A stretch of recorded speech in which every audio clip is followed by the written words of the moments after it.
Yo lo he dicho varias veces, he dicho que el gobierno de Boris se farrió el proceso de descentralización porque no lo comprendió nunca. ¿Tú crees que hay gente que quiere vivir en una toma? O sea, la gente que vive en toma hoy día están resignificando el lugar donde ellos quieren vivir. Hasta enero Ese disputar es una candidatura presidencial. yo soy gobernador hasta enero del 2029. Y por tanto voy a estar en el periodo justo para poder tomar la decisión de disputar. Y volviendo al tema de la vivienda también, ¿cómo evalúa la gestión del ministro Carlos Monte en relación? Mala, pésima. Pésima. Si yo hubiese sido presidente ya lo habría sacado de su cargo. Caminen, salgan a la calle, salgan de su... Yo creo que, a propósito, por eso te decía la caracterización del progresismo, salgan de su condición de confort, weón. Bienvenido y bienvenida a la audiencia del Desconcierto. Como pueden ver, estamos aquí en un lugar bien especial, estamos en Valparaíso, pero no solo eso, sino que estamos en la oficina del gobernador de la región, Rodrigo Mundaca. Muchas gracias, Rodrigo, por tenernos acá y por haber aceptado esta conversación. ¿Cómo estás? No, muchas gracias, Matías, estoy bien, gracias por la oportunidad que me dan de recibir al Desconcierto acá en la región de Valparaíso y en las instalaciones del gobierno regional de Valparaíso. Sabemos que tenía una tarde bien ajetreada y Sí. queremos meterlo también en temas igual de ajetreados. Y quería preguntarle por hacer primero un balance general de lo que fue la elección presidencial. Janet Jara, la candidata del progresismo, perdió por 16 puntos con José Antonio Kast, y de distintos sectores se ha hablado de que es una de las derrotas más importantes del progresismo desde el retorno a la democracia. ¿Cómo lo ve? ¿Cómo lo analiza usted?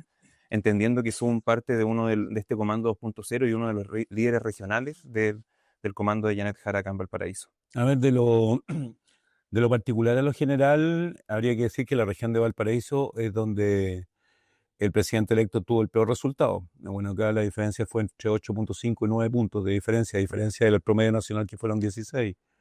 La región tiene 38 comunas y se perdió en 33 comunas. No obstante, se ganó en comunas bien emblemáticas, como ocurre con el puerto de Valparaíso. Se ganó en Valparaíso, en San Antonio, en los dos territorios insulares, Juan Fernández y Rapa Nui, y también en Petorca, donde surge nuestra organización, que es Modatima.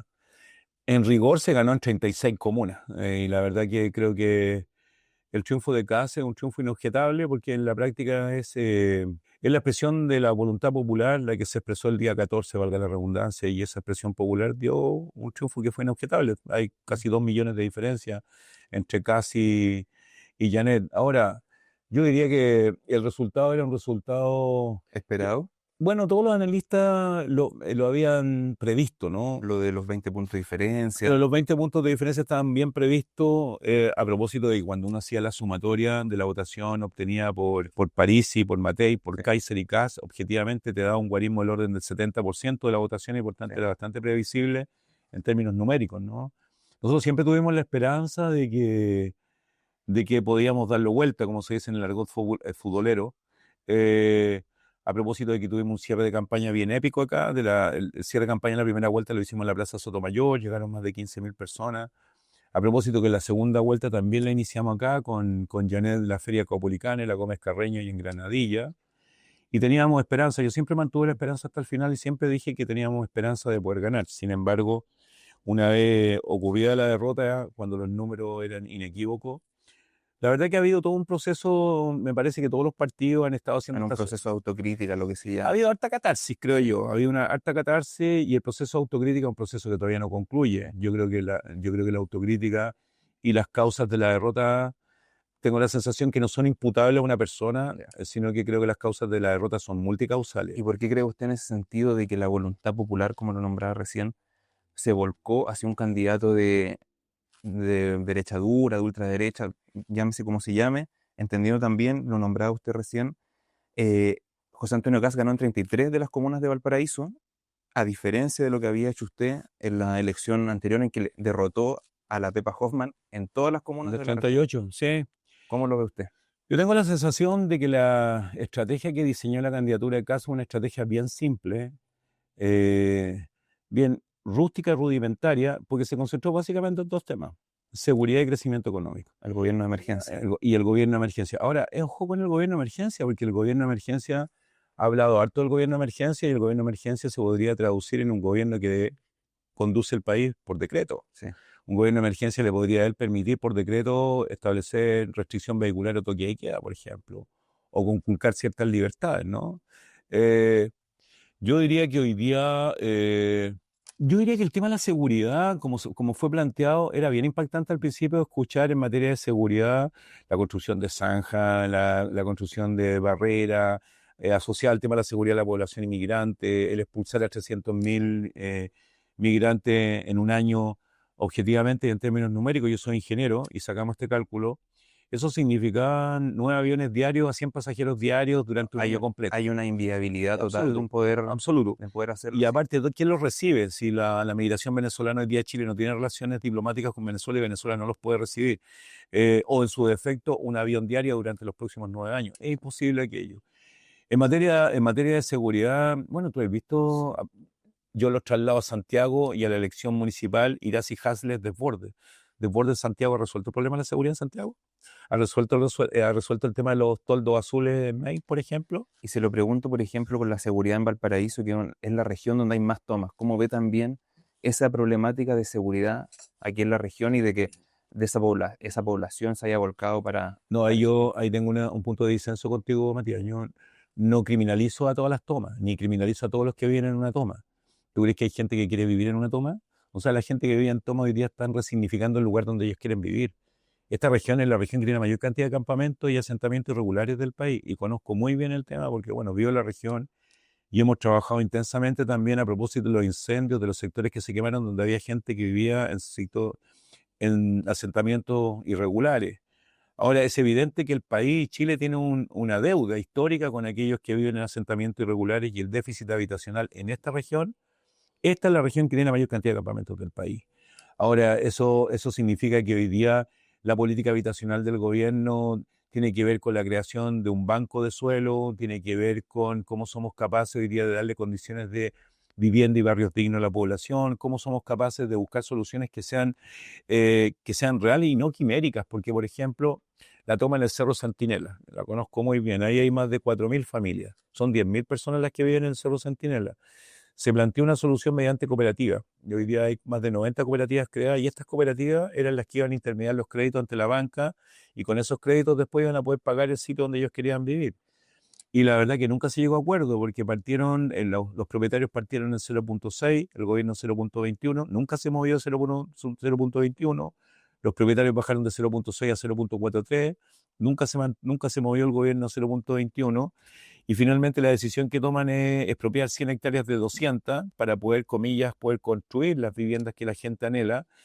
Y la verdad que yo tengo la sensación de que esa va a ser una tarea que va a quedar para el próximo gobierno y que no se va a resolver durante este gobierno, porque ya no se resolvió. En los 3 años y medio, casi 4 años, eso ya no se resolvió. Y en su visión para solucionar este problema del problema habitacional, que es muy grave en distintos sectores del país, también en la región, sería por que el Estado avanzara en la adquisición de suelos para poder construir esas viviendas sociales, en relación a lo del banco de suelos. Yo creo que el Estado como tal no va a resolver los problemas habitacionales del país sin participación o sin cooperación pública, sin cooperación privada.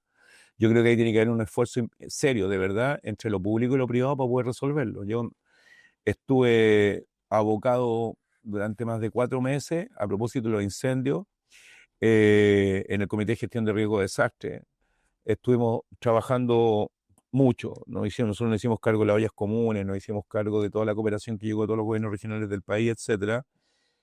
Y estuve a los pocos días con la Cámara Chilena de la Construcción en el puesto de mando en el Estadio Sausalito, y llegaron los presidentes, los dirigentes de la Cámara Chilena de la Construcción a ponerse a disposición del gobierno para construir viviendas.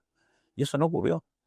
Y yo creo que no ocurre porque en ciertos sectores de la izquierda chilena existe un resentimiento o una desconfianza atávica con lo privado. Y yo no parto de la base de que los privados, weón, son malos, o quieren ganar solo plusvalía, o quieren tener solo utilidad. Yo creo que hoy día, Ahí volvemos a la cuestión antigua de no importa el color del gato, lo importante es que case ratón. Y en este sentido, lo importante es que si hay un privado que puede ofrecer una solución habitacional o que podría avanzar con un apoyo del Estado, se podría avanzar en eso o según sea, su visión. nosotros como gobierno regional creamos un espacio que es único en el país, que se llama Alianza por el Desarrollo Regional, y en ese espacio están los principales gremios de la región. Está la Cámara Chilena de la Construcción, capítulo regional, la Cámara Regional de Comercio, está la Cámara Regional de la Construcción, si bien digo, está la Cámara Regional de Comercio y está la Asociación de Industriales de Valparaíso, ASIVA.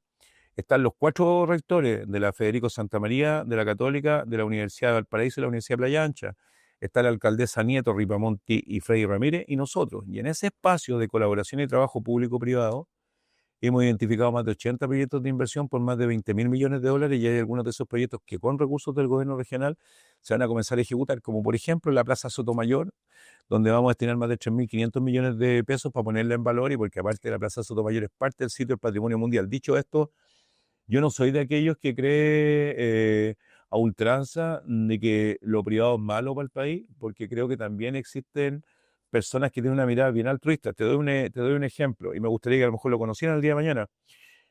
En la ciudad de Valparaíso, en el Cerro Concepción, ¿no? El Cerro Concepción, un empresario que se llama Enrique Dip, a lo mejor le compraste alguna alfombra alguna vez, el empresario de la alfombra, compró el colegio alemán y construyó el Museo del Migrante en el Cerro Concepción. Un museo Muy que da conocido, sí. súper conocido acá, obtener un premio nacional. Es un tipo que habla precisamente de la importancia que tuvo la migración croata, española, siria, en nuestra región y cómo a partir de población migrante hoy día Valparaíso es lo que es. Entonces, y ese es un privado que puso lucas para relevar la importancia de la migración en la región y que hoy día es motivo de muchos premios de toda naturaleza, nacional y prontamente premios internacionales. Y eso da cuenta efectivamente de que existen privados que están preocupados de la historia y que están preocupados del bien común y del bienestar de las personas. Y volviendo al tema de la vivienda también, ¿cómo evalúa la gestión del ministro Carlos Monte en relación Mala, pésima, pésima. Si yo hubiese sido presidente ya lo habría sacado a su cargo. No lo ¿Por qué sacaron. cree que el presidente no lo removió de su Usted cargo? debería preguntarle al presidente. presidente. Yo no soy presidente, pero si usted me hubiese preguntado a mí, yo lo habría sacado. Yo creo que mala, pésima. Creo que ha sido una gestión en materia de riesgo, en materia de desastres, ¿no?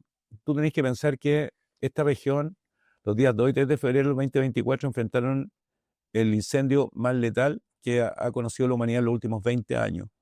Son 140 personas las muertas, son más de 8.000 hectáreas arrasadas, más de 5.000 viviendas destruidas, un daño que es irreparable, 7 criminales que hoy día se encuentran presos, y había que haber actuado con mucha mayor diligencia.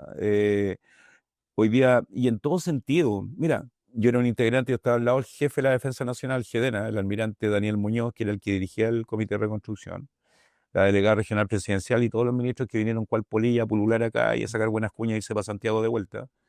Disculpe que sea tan brutal con esto. Eh, y la verdad que la gestión, mira, todas las cajas de mercadería venían de proveedores de Santiago. Y nosotros decíamos, ¿por qué no incentivamos a los proveedores de la región? Bueno, todos los proveedores de casas de emergencia eran proveedores de casas de emergencia de Santiago. Yo, en lo particular, con el gobierno regional de Antofagasta nos conseguimos 3.000 millones para la edificación de casas. Y cuando le preguntamos al gobierno dónde está materializada esa plata, nunca nos supieron explicar. Y ahí me deja la pregunta de cajón, que en un momento, en un principio, el gobierno de Gabriel Boric se planteó como un gobierno descentralizador, un gobierno de las regiones. ¿Falló en esa propuesta que tenía y en esa visión que tenía como país? Yo lo he dicho varias veces, he dicho que el gobierno de Boric se farrió el proceso de descentralización porque no lo comprendió nunca. El proceso de descentralización en lo político, en lo administrativo y lo fiscal es un proceso que lo que hace es que enancha la base social de participación y profundiza la democracia. La descentralización es un proceso que busca tener agilidad, suficiencia y autonomía en materia de gasto público. La descentralización le cambia la vida a las personas porque las decisiones de inversión se toman en el territorio. Nosotros peleamos mucho con el gobierno los 2 primeros años y después dijimos, ¿qué más bueno? No vamos a pelear más con esto. Y nos hemos dedicado íntegramente a trabajar por el bienestar de nuestra región y ahí están nuestras obras, ahí están los CEFAN que hemos construido, las pavimentaciones que hemos realizado, ahí está la adquisición de más de 25 ambulancias, ahí está la adquisición de catres clínicos, los programas de formación de cuidadoras. Nosotros somos un gobierno regional que lleva 4 años con 100% de ejecución presupuestaria con proyectos que son muy emblemáticos, las 14 cuadras en Avenida Waddington, bueno, en fin, tenemos cientos de iniciativas. Ahora, cuando se me pregunta por el gobierno de Boric y la descentralización, yo creo que él no comprendió que la descentralización era un aliado de la democracia. Te lo explico. Cuando partimos, pues a mí me tocó estar los primeros 6 meses con el gobierno de Piñera. Cuando partimos éramos 15 de 16 gobernadores regionales partidarios del gobierno de Boric. 15 de 16, salvo Rivas, en la Araucanía, todos los demás eran muy cercanos al gobierno. Hoy día somos 9 de 16, 9 de 16. Y por tanto hoy día efectivamente esa mirada reduccionista, cuando le dijimos al gobierno, hagamos gabinetes integrados, para saber qué chucha están pensando los ministros, qué estamos haciendo nosotros, para poder colegiar los esfuerzos tanto del gobierno central con los gobiernos regionales. Se hizo uno en 4 años. Cuando le dijimos que queríamos competencias asimétricas, yo, proveniendo del movimiento ambiental que lucha por el agua, pedí 2 competencias, porque un porcentaje importante de nuestro presupuesto se va en agua. Y 2 competencias de sentido común. Pedí participar de la fijación de tarifas del VAL y del plan de inversiones del VAL, que es una sanitaria de propiedad de Ontario Teacher. ¿Sabes cuál fue la respuesta del gobierno? No, pues bueno. ¿Y sabes por qué fue no? Porque tenían que discutirlo con la ministra del ramo, mi competencia. ¿Quién es la ministra del ramo del Ministerio de Obras Públicas? ¿Cómo se llama? Jessica López. La Jessica López, ¿no es cierto? La Jessica López durante 5 años fue presidenta de ANDE, de la Asociación Nacional de Servicios Sanitarios, de Empresas Sanitarias. Y por tanto me negaron las competencias y por tanto nos quedamos en ese sentido absolutamente decepcionados. En todas las regiones pasa y de repente muy orondo aparecen ministros, nos enteramos por la prensa que vienen los ministros al territorio, pero cuando tienen que venir a pedirnos plata vienen a golpear la puerta de los gobiernos regionales. Y ahí se lo quiero preguntar, conectándolo con lo que conversábamos en un principio sobre este balance de lo que es la elección. Y se lo pregunto porque Janet Jara ganó en solo 33 comunas en todo el país. 36, perdón. Ninguna más al sur de San José de Maipo. Y tuvo un par de triunfos en lo que es el norte del país. ¿Usted cree también que poca profundidad de ese proyecto descentralizador, quizás esa visión de un progresismo muchas veces más bien ligado a Santiago, le pudo haber jugado en contra a la candidata del progresismo para un resultado así? Bueno, después de 200 años, el 14 de julio del 2021 asumieron los primeros gobernadores electos democráticamente en la historia de Chile. Yo gané la primera vez, en primera vuelta, soy de 300.000 votos. Y la segunda vez, cuando me tocó asumir por segunda vez, gané en segunda vuelta con 800.000 votos, siendo primera mayoría nacional después de Boric y después de Orrego. La descentralización, cuando digo que enancha la participación social y profundiza la democracia, el no haber comprendido aquello es uno de los factores que pueden explicar la derrota. Por eso digo que las causas son multicausales, Sí. creo que no son imputables solo a una persona. Creo que en primera vuelta el protagonismo del presidente Boric dañó harto la campaña de Janet. La cadena nacional criticando a José Antonio Kast por los 6.000 millones. ¿Cómo lo ves? Yo creo que la primera vuelta, el protagonismo presidencial inhibió y opacó la candidatura de Janet, y eso es inequívoco. En otras ocasiones similares los presidentes se han retirado, se retiran a un segundo plano, dejan que los candidatos protagonicen y Hace creo... un trabajo legislativo que pueda apuntalar al candidato, que eso... No me traté, weón, de inducir la respuesta. Lo que te quiero decir, weón, es que en la primera vuelta el protagonismo de Gabriel fue un protagonismo que inhibió y opacó a la candidatura de Janet. Y la segunda vuelta fue no sé, pues yo creo que actorías que son muy importantes en el mundo popular nunca fueron invitadas al comando.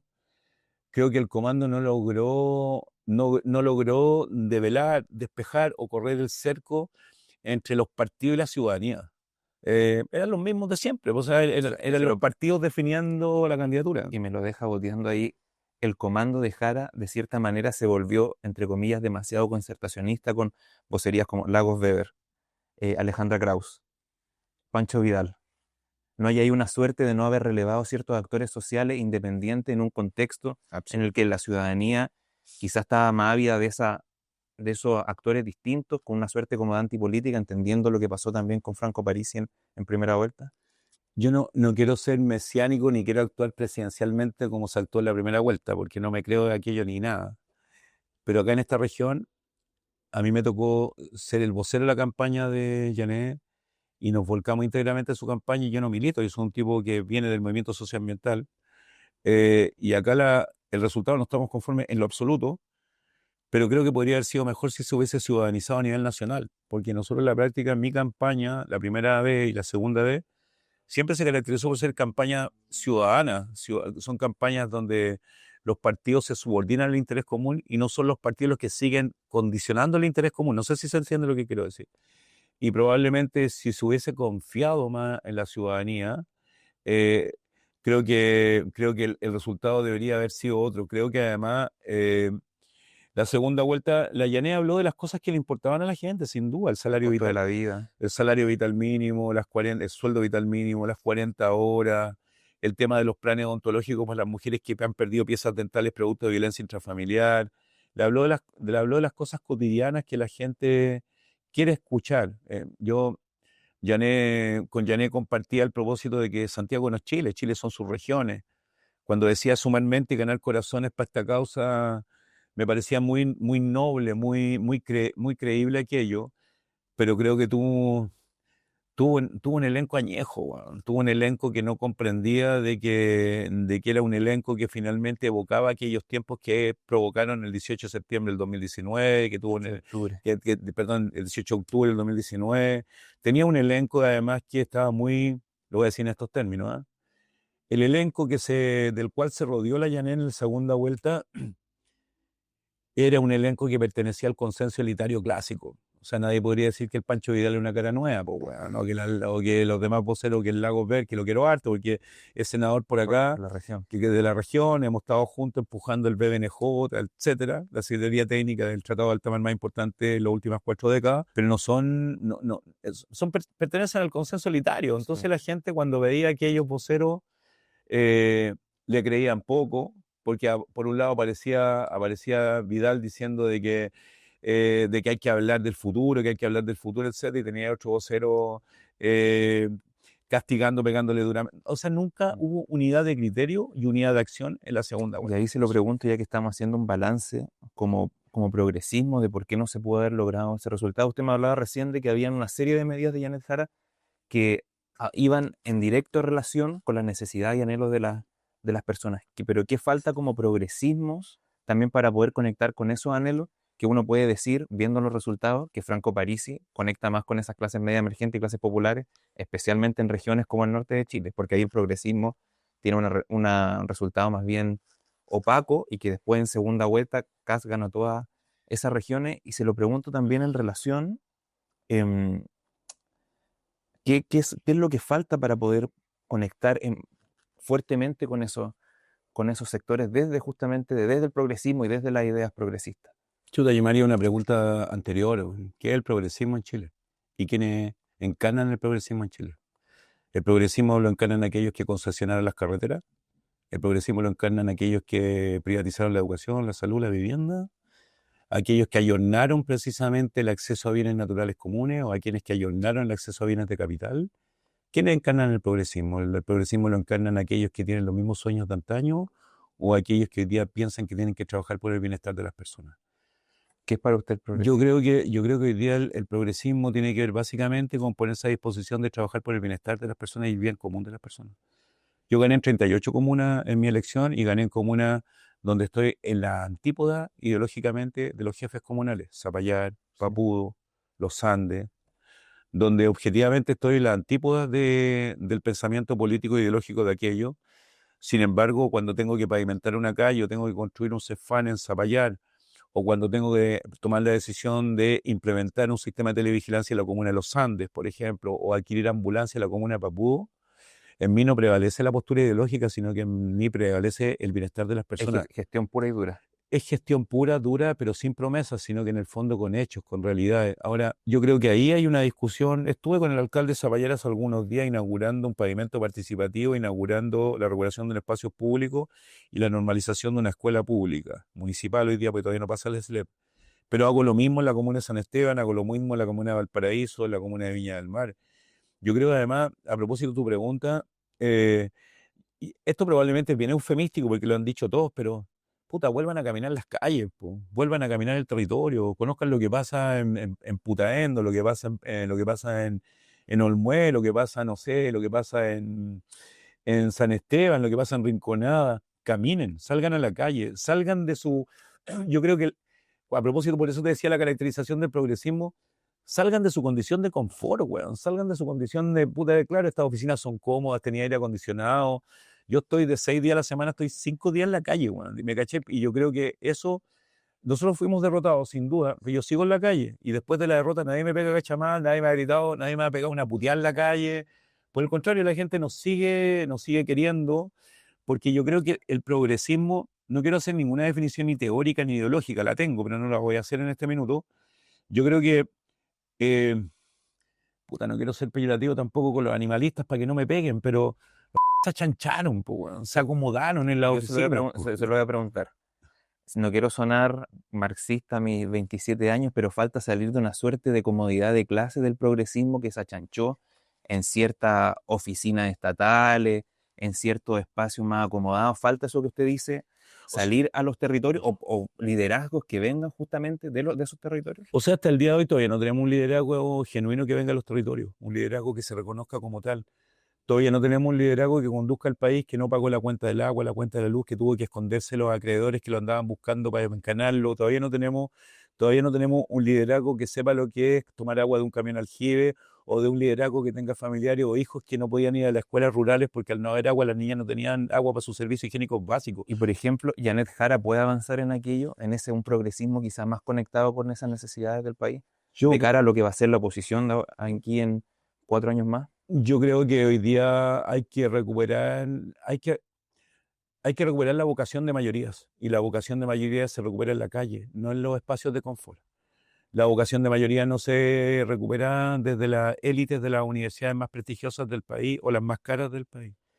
La vocación de mayoría se recupera dando ejemplos con la conducta. Es decir, yo creo que hay que conjugar teoría y práctica para recuperar la vocación de mayoría. Puede ser llaneo, puede ser otra. Hoy día a mí cuando dicen no, el 2029 va a ser Gabriel o va a ser Bodano, dice, hay que esperar, pues hay que verlo, hay que disputarlo.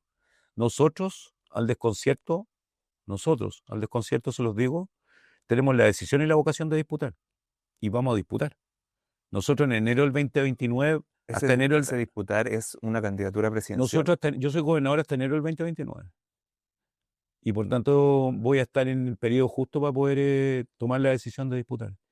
Y creemos, sin soberbia de ningún tipo, de ninguna naturaleza, creemos que lo que hemos realizado, nuestro origen, de dónde venimos, a quién interpretamos y a quién logramos representar, nos permite con mucha suficiencia decir de que tenemos la vocación y tenemos la disposición de disputar. ¿Por qué no?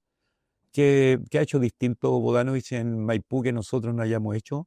¿O qué ha hecho distinto Boric que nosotros no hayamos hecho? Ha hecho un mal gobierno, porque el gobierno de Boric hipotecó tempranamente su programa de gobierno. En algún minuto, el periódico El Mercurio, cuando vino el primer cambio de gabinete y entraron los próceres de la Concerta a conducir el país, dijeron que yo era el guardián de Letos, porque el programa de gobierno se hipotecó tempranamente. El programa de gobierno se hipotecó a propósito de Después del primer fracaso del constitucional. porque se apostó todo el proceso competitivo. Nosotros Ese tuvimos. fue un error del armado del gobierno de habérselo jugado al todo por el primer Yo creo que proceso. ellos tomaron una decisión política, pero yo tampoco puedo salvar en mi responsabilidad. Nosotros como organización tuvimos 7 constituyentes, mujeres, Sí. 7, y jugaron un rol muy destacado en temas ambientales, en temas de agua, de bienes naturales comunes, en temas de recuperación de bienes naturales comunes, pero creo que un gobierno que tiene que conducir los destinos de la nación fue muy temerario al haber apostado y haberse jugado todo por un hito que era tremendamente importante, pero que era un hito que no le iba a cambiar las condiciones de vida material al país. Eh, y creo que ese error político que cometieron lo pagaron carísimo inmediatamente a los 6 meses de la asunción, porque tuvieron que hipotecar todo el programa de gobierno. Y ahí, Entre ellos terminar con la ISAPRE, entre ellos terminar con la FP, entre ellos terminar con la privatización de la educación, entre ellos terminar con la privatización del agua, de la tierra, los bienes naturales comunes, entre ellos la transición ecológica justa, entre ellos los consejos de cuenca, en fin. ¿sí? Y ahí mucho se habla de que parte de este resultado que llegamos en la segunda vuelta viene también de ese primer fracaso constitucional. Usted ahora habla de los 7 constitucionales que tenían. ¿Qué autocrítica se puede hacer de lo que se hizo mal en ese fracaso también ahora para estar en el resultado que estamos hoy? ¿No hubo también ahí una suerte de desconexión con las necesidades de la ciudadanía? Fue un fracaso triste, fue un proceso triste. Nosotros llevamos nuestras compañeras cuando asumieron, las recibimos en la Plaza de la Dignidad y marchamos con ella hasta el Congreso. Cuando la fuimos a dejar ahí, la acompañamos. Creo que también el proceso constituyente, el primer proceso, las causas de aquello también son multifactoriales. No tienen que ver solamente con haber levantado una gran cantidad de demandas territoriales, que muchas estaban desconectadas unas de otras, sino que también creo que también hay que asignarle el mérito a la oposición, que levantó una serie de fake news, como por ejemplo decir de que si tú tenías una segunda casa te la iban a quitar. Todos sabemos lo que eso sí, o que se querían destruir el rodeo, o que se quería cambiar el himno nacional o el escudo de la patria. La verdad que hubo mucha falsedad, creo que hubo se generaron falsas expectativas desde el punto de vista de la oposición que era un resultado. Es un poco lo que ha ocurrido ahora con el triunfo de Kast, cuando dice que va a expulsar a 300.000 migrantes o cuando dice que va a reducir en 6.000 millones de dólares la economía nacional precisamente para priorizar esos recursos eliminando programas sociales y todos sabemos que eso no va a ocurrir. Eh, yo creo que se cometieron los errores fueron multifactoriales. Creo que además se generaron muchas expectativas y finalmente se cumplió dando explicaciones porque el 38% alcanzado no fue suficiente. Sí. Y ahí ya cerrando este tema un poco de la autocrítica.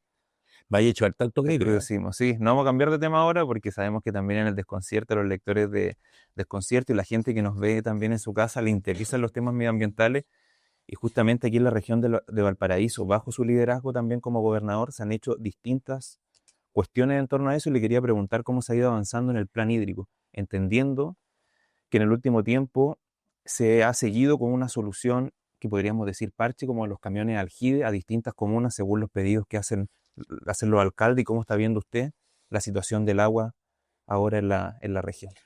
Bueno, una muy buena pregunta. Nosotros somos el único gobierno regional del país que tiene una política hídrica. Nosotros tenemos formulada una política hídrica. Somos el gobierno regional que más recursos destina en materia de saneamiento, de alcantarillado. Hoy día estamos construyendo alcantarillado, vengo de Cordillera Mar, en Santa María, en San Esteban, en Putaendo, estamos construyendo alcantarillado en el Tabo, en el Quisco, estamos construyendo alcantarillado en Puchuncaví, construyendo alcantarillado en La Ligua, porque en la región de Valparaíso son miles las personas que no tienen un servicio sanitario básico y elemental, como es precisamente contar con el alcantarillado. ¿Cuántas personas, para poder dimensionarlo, son las que no cuentan con servicio potable? Son miles, o sea, cuando te hablo de este tipo, estoy hablando son miles las personas que vivían en la región de Valparaíso sin alcantarillado y que hoy día se están haciendo obras de alcantarillado. Bueno, ahora en 2 semanas más vamos a estar inaugurando unos alcantarillados en Rinconada, estamos construyendo alcantarillado en Santa María, son miles.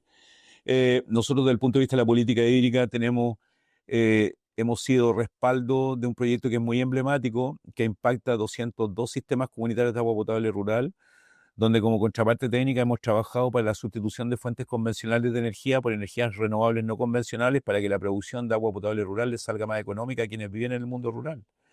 En materia de agua, hoy día este gobierno regional que me toca liderar le transfiere al INDAP, al Instituto Nacional de Desarrollo Agropecuario, le transfiere 4.140 millones de pesos por los próximos 2 años para obras de regadío, obras de conducción, obras de distribución de agua, obras de acumulación, como ya dije, con plata nuestra que el INDAP administra para darle certeza hídrica a los pequeños agricultores.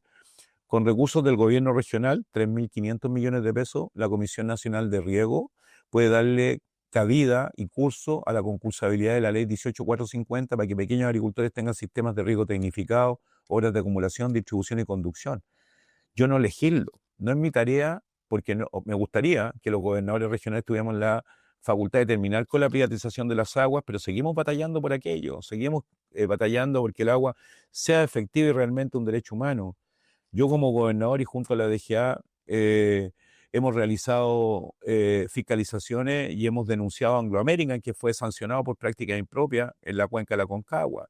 Lo mismo hemos hecho también con otras empresas donde yo he concurrido precisamente a denunciar prácticas impropias. Ahora, también con mucha responsabilidad hemos tenido que comprar camiones aljibes porque son demandas comunales. Hace un pleno atrás aprobamos la adquisición de 3 camiones aljibes para la Municipalidad de Valparaíso, liderada por Camilo Nieto, porque nos pidieron recursos para comprar camiones aljibes. Pregúnteme por qué. Porque en Laguna Verde, que forma parte de la comuna de Valparaíso, viven más de 10.000 personas que no tienen sistemas de agua potable, no tienen alcantarillado, y la única forma de aprovisionarse de agua de consumo es a través de camiones aljibes. Es decir, el camión aljibe no es la solución a un problema estructural que tiene Chile, a propósito que somos el único país del mundo que tiene privatizada su fuente y la gestión del agua. Sin embargo, el camión aljibe en un periodo estival como el que viene y se avecina, sí es una solución para que los niños puedan tener agua para sus servicios higiénicos básicos y para poder pervivir. Ahora, si usted me pregunta si me gusta financiar el camión aljibe, claro que no me gusta financiar el camión Eso aljibe. justamente era mi pregunta, iba en relación a eso, porque se habló mucho tiempo del camión aljibe como un símbolo también. Pero es muy, de la política. Es muy metafórico, porque en el fondo, a mí cuando me tocó asumir, tuvimos que comprar 52 camiones aljibes, 52. Tuvimos a los 38 alcaldes en el gobierno regional exigiéndonos camiones aljibe porque no tenían cómo llevar agua a sus territorios, cómo llevar agua a sus comunidades. En una situación, en un discernimiento de esa naturaleza que hace. Decir, no, no te voy a comer el camión aljibe, voy a mantenerme. A eso me refiero. Con la gestión y Pero- salirse de lo... A eso me refiero cuando hay que salir de la caja, ¿me cachai? Tenéis que salir de la caja y tenéis que tomar decisiones. Cuando las posiciones se mantienen, a ver, yo lo voy a decir en estos términos, lo dijiste tú en términos marxistas, yo creo harto en la dialéctica y profeso aquello, pero la dialéctica tiene flexibilidad. La dialéctica es flexible, la dialéctica no es totalitaria. Y cuando tenéis que salir de la caja para tomar decisiones donde se pone por delante el bienestar de las personas, en esa weá no podéis titubear, No tenéis nos que vamos a hacerlo. poner ortodoxo en el 2025. No, o sea, yo creo que la ortodoxia hoy día le hace mal al progresismo. Yo creo que hoy día, eh, te pongo un ejemplo, cualquiera, me da lo mismo. Yo no voy a cambiar la forma de pensar del alcalde Zapallar y el alcalde Zapallar no va a cambiar la forma de pensar que tengo yo. Mi forma de pensar es completamente distinta, mi formación y educación es distinta y creo firmemente en el desarrollo de la naturaleza, la sociedad humana, en el pensamiento, y creo que la naturaleza, la sociedad humana y el pensamiento están en constante movimiento, en constante cambio. Lo que le pasa al progresismo es que se queda atado a posiciones doctrinarias que le impiden cambiar. A un cierto buenismo por el último No, tiempo. no el buenismo, si lo no, perdón, disculpe, Eso lo vamos- Memita, sí, disculpe, Memita, pero yo creo que la ortodoxia no nos hace mal. O sea, yo creo que uno no tiene. A mí me pasa lo siguiente, mira, voy a decirlo así, y no estoy tratando. A mí de repente cuando me critican los sectores que son cercanos a nosotros, esos mismos sectores que se han movilizado históricamente y nos dicen, eh, oye, ¿por qué trabajáis con municipios de derecha? ¿Por qué trabajáis con municipios que no son de tu sector? Yo tengo que trabajar con 38 comunas. Entonces, yo lo que digo, ¿ustedes creen que nosotros a esta altura de la vida y del partido tenemos que dar pruebas de blancura? Y yo creo que la izquierda chilena se ha Y porque quedado. se gobierna para todas las personas, sean voten de izquierda, voten de Por derecha, eso voten... París obtuvo el resultado que obtuvo. O sea, yo creo que hoy día la ortodoxia no nos hace bien en lo político. Yo creo que hoy día hay que tener la suficiente flexibilidad para entender que una persona que vive en Zapallar o que vive en Papudo o que vive en los Andes o que vive en comunas que están lideradas por gobiernos de derecha, esa persona necesita agua, techo, comida, transporte, movilidad, necesita derechos que son esenciales y tú no puedes castigar a esa persona porque vive bajo la edagia de un tipo que no tiene el signo político ideológico tuyo. Y lo último que le quiero preguntar, gobernador, ya que estamos más que en el tiempo y nos entusiasmamos con Sí, nos la, entusiasmamos. nos Yo me le puse entusiasmamos, mucho color también. nos entusiasmamos con la autocrítica del progresismo, pero si vienen 4 años de gobierno de José Antonio Kast, un gobierno que decididamente ha dicho de desregularizar cuestiones relacionadas a lo medioambiental para poder avanzar en inversión. ¿Cómo ve eso usted también como líder regional y cómo espera que sean estos 4 años en torno a eso? Pásame una estrategia ahí atrás. Eh, nosotros, nosotros después de 4 años, cuando a mí me tocó asumir el 14 de julio del 2021, había una estrategia regional de desarrollo que se había elaborado el año 2012, Celi, un intendente designado por el gobierno de Piñera, por el primer gobierno de Piñera. Durante 4 años, entre el año 2022 y el año 2025, estuvimos abocados a elaborar una nueva estrategia regional de desarrollo. ¿Cuál es la importancia de esto? Este es el instrumento rector de la inversión pública en los próximos 10 años de la región de Valparaíso.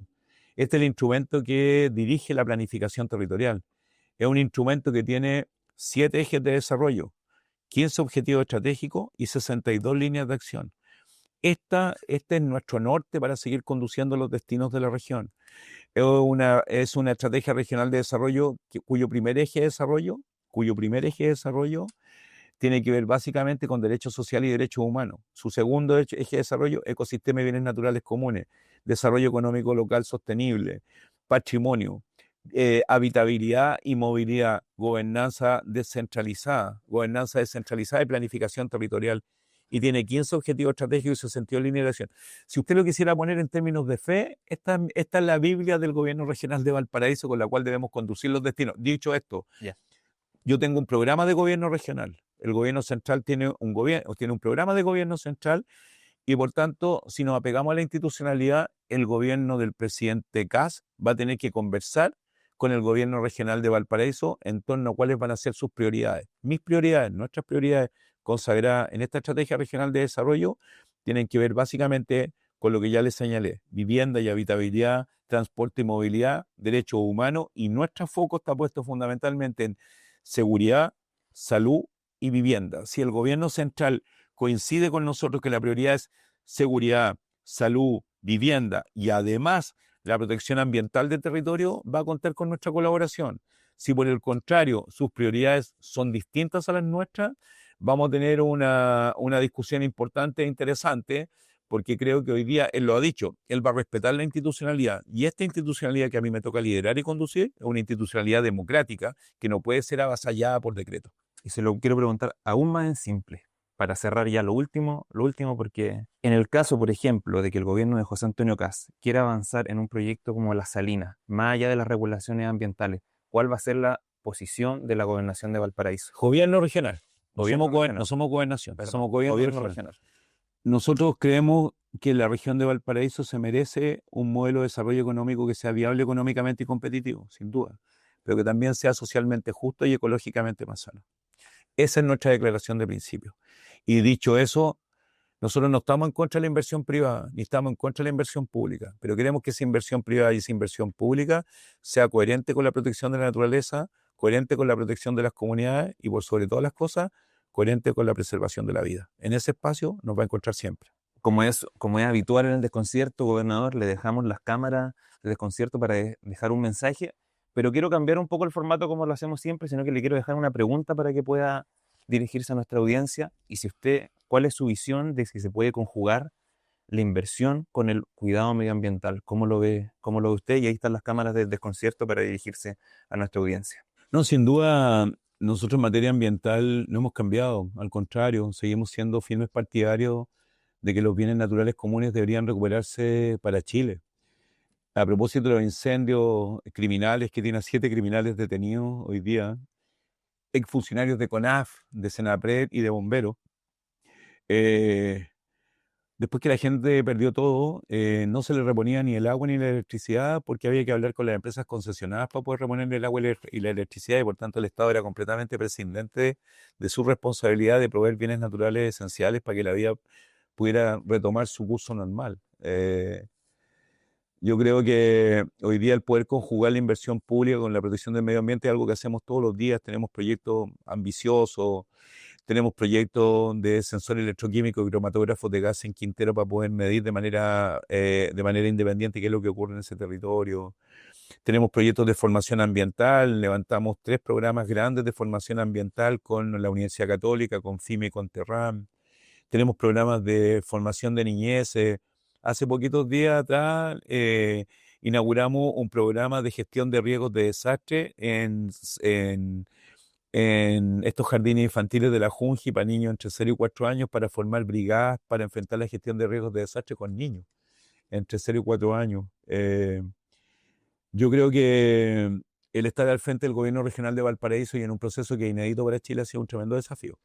La descentralización, yo soy de aquellos que dice siempre que le cambia la vida a las personas porque invirtió la pirámide decisional. Hoy día la inversión pública la decidimos en el territorio, muy a contrapelo de lo que quisiera el gobierno central. Hoy día, cuando tomamos la decisión de formar 1000 cuidadoras, esa decisión se toma en la región. Cuando tomamos la decisión de tener un programa de oncofertilidad con el Centro de Desarrollo Humano de la Universidad de Valparaíso. Hace 2 semanas atrás tuvimos la primera operación de algunas pacientes que se conocen como guatita de delantal, a propósito que levantamos un programa para reducir las listas de espera de pacientes no GES, y estuvimos con una paciente recién operada y vimos la felicidad de esa mujer, cómo le cambió la vida. La descentralización puede hacer eso, puede cambiarle la vida a las personas. No es fácil, porque se lucha contra corriente en un país que ha sido extraordinariamente centralista. Y en lo personal también estar al frente de la descentralización ha sido un cambio muy profundo en la vida personal y de mi equipo también, porque en esto está ahí 24/7. Pues. A mí nos toca estar 24/7. Eh, Hay una cuota importante de pérdida de privacidad, en fin, nos toca hacer lo que hay que hacer. Y muchas veces lo que hay que hacer excede con creces lo que quisiéramos hacer en la vida privada, ¿no? Yo creo que se desprivatiza harto la vida privada estando al frente de una institución como esta, en una región tan demandante como esta, en la región más importante del país, la región de Valparaíso. la región que alberga los principales puertos del país, Ventana, Valparaíso, San Antonio, el puerto terrestre de Los Andes, el más grande de América Latina, y ha sido una experiencia muy, muy enriquecedora, una experiencia que nos ha permitido ejercitar la tolerancia y ejercitar el principio del bien común y el bienestar.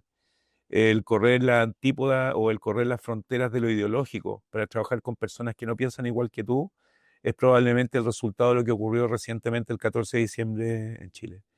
Y yo creo que eso es importante. Es importante que el progresismo comprenda la necesidad hoy día de salir de su círculo de confort, de sus espacios de confort y volver a creer en las personas, volver a caminar Chile, volver a caminar las comunidades, volver a caminar los territorios. No hay que tenerle miedo a la gente. Yo conozco políticos de distintos signos que cancelan agenda o no salen a territorio por temor a ser funados. Salgan a la calle, importa que le hagan cachamal, enfrenten a la gente, pero enfréntenla con la verdad. Trabajen con la verdad por delante y no le tengan miedo al pueblo de Chile. Gracias, Desconcierto. Muchas gracias, gobernador, por habernos recibido acá y también a la gente del Desconcierto que se quedó hasta acá viendo esta entretenida conversación que pasamos por distintos temas. Nos entusiasmamos harto conversando. Pusimos color. Nos pusimos color y espero que la disfruten y no olviden suscribirse al YouTube del Desconcierto, darle like, comentar y seguirnos también en todas las redes sociales: Facebook, Instagram, X y TikTok. Nos estamos viendo en una próxima ocasión. Estamos. Muchas gracias, gobernador. Bonito al final, me anduve emocionando. Sí, Mira, así. ¿quién es el jefe de este equipo? Él es mi jefe, pero bueno. Yo soy, en la reestructuración que estamos haciendo, soy yo el jefe ahora. Es que ella parece jefa. ¿Cómo te llamas tú? Marcel. Me imagino que te han dicho muchas veces que te parecía Piero, ¿no? Al cantante argentino. Ay, sí. Viejo, mi querido viejo. Es igual, weón, pues jugará. Yo lo miro a él. Sí. Claro, sí. O sea, si quiere. No sé si ese es de mi estilo, pero de mi tipo, pero no tiene un fenotipo que me pueda seducir, pero bueno.